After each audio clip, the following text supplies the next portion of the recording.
میرے بھائیو، جز اللہ رب العزت کا جز بھی کسی مخلوق میں نہیں ہے۔ اچھا ہوتا کیا ہے جب ہم یہ بات سمجھاتے ہیں تو کہا جاتا ہے، اللہ تو خود کہتا ہے نحن اقرب الیہ من حبل الورید، میں تمہاری شیرگ حیات سے بھی زیادہ قریب ہوں۔ اس طرح کی ساری آیات جو اپنی عقل میں نہیں آتی، اپنی عقل کو جسٹیفائی کرنے کے لیے خالق مخلوق کا یہ جو فاصلہ، خالق مخلوق کے مابین یہ جو دیوار ہے، اس کو ختم کر دیتے ہیں۔ سمجھنے کی کوشش نہیں کرتے کہ اللہ رب العزت کیا کہہ رہا ہے۔ ہاں، دو کے اندر بھی اگر کوئی تیسرا نہ ہو تو تیسرا رب ہوتا ہے، تین کے اندر بھی کوئی چوتھا نہ ہو چوتھا رب ہوتا ہے۔ اور ثانی اثنین اذ ہما فی الغار، اللہ کے رسول صلی اللہ علیہ وسلم نے حضرت ابو بکر کو غار میں کہہ دیا تھا، لا تحزن ان اللہ معنا، اللہ ہمارے ساتھ ہے۔ اس طرح کی آیات کا مفہوم اور مقصد اور مطلب کیا لیتے ہیں؟ اللہ ہمارے ساتھ ہے، اللہ ہمارے قریب ہے۔ ان آیات کے اوپر ہمیں کوئی اشکال نہیں ہے، کوئی مغالطہ نہیں ہے۔ مغالطہ تو آپ کی عقل نے کھایا۔ میرے بھائیوں، یہ فلسفہ آج سمجھ کے جانا ہے، اس کے اندر بہت بڑا خطرہ ہے۔ اللہ رب العزت کہہ رہے ہیں میں تمہاری شیرگ حیات سے بھی زیادہ قریب ہوں۔ قرآن پاک میں اللہ رب العزت نے جب بھی قربت کا ذکر کیا اپنی جہت کی طرف سے کیا ہے۔ کیا مطلب؟ یہ بات سمجھنے کی بڑی ضرورت ہے۔ وَإِذَا سَأَلَكَ عِبَادِي أَنِّي فَإِنِّي قَرِيبٌ، میں رب تمہارے قریب ہوں، میں رب تمہاری شہرگ حیات سے بھی زیادہ قریب ہوں۔ ایک بات صرف آپ کو سمجھ آ جائے، آپ کو اس آیات کا مفہوم ساری زندگی کبھی ٹھوکر نہیں لگنے دے گا، کبھی وحدت الوجود کے گندے باطل فلسفے آپ کو متاثر نہیں کر سکیں گے۔ بتائیے، جس وقت یوسف کو کنویں میں دھکا دیا جا رہا، جبریل امین کہاں تھے؟ اللہ رب العزت کے عرش کے پاس ہیں۔ آپ کو پتا نا عرش کتنی بلند جگہ پہ ہے؟ 7 آسمان کو کراس کرنا، صرف زمین سے لے کے آسمان تک سائنسدان حساب عاجز آ چکا ہے۔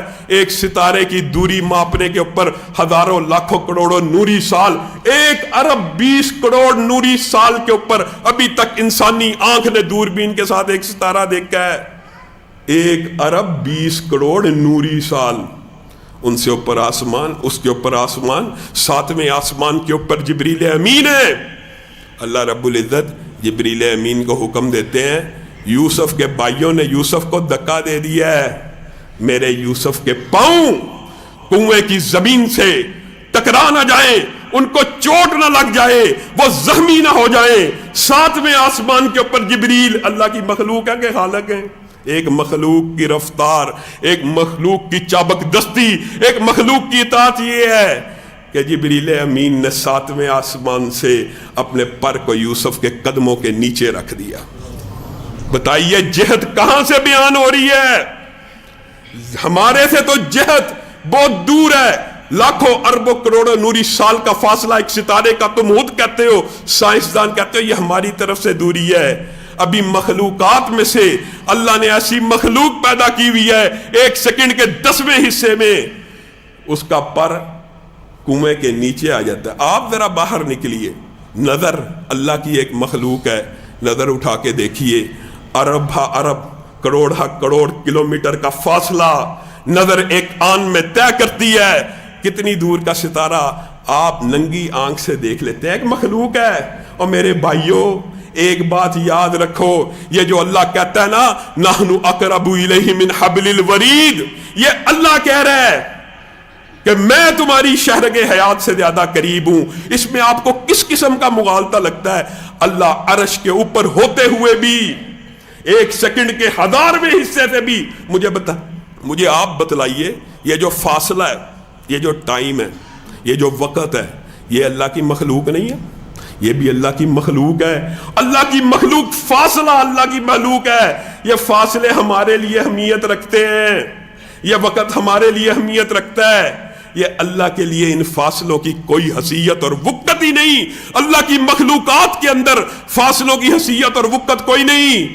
آپ کو پتہ ہے اللہ کے عرش کو ایک جس فرشتے نے تھاما ہوا ہے نا، نبی کریم صلی اللہ علیہ وسلم نے اس کا ایک منظر ہمارے سامنے رکھا ہے۔ اگرچہ اللہ ہی نے عرش کو تھاما ہوا ہے، لیکن اللہ رب العزت اپنی قوت طاقت بندوں کے اوپر ہیبت جاہو جلال ظاہر کرنے کے لیے آپ کو اور مجھے بتلا رہا ہے۔ وہ جو ایک فرشتہ ہے نا جو قیامت کے دن 8 اٹھائیں گے، ان میں سے ایک فرشتے کا تذکرہ نبی کریم نے کیا، اس کے کان سے لے کے کندھے تک کا فاصلہ اس قدر زیادہ ہے، تیز رفتار پرندہ 600 برس اڑتا رہے یہ فاصلہ طے نہیں کر سکتا۔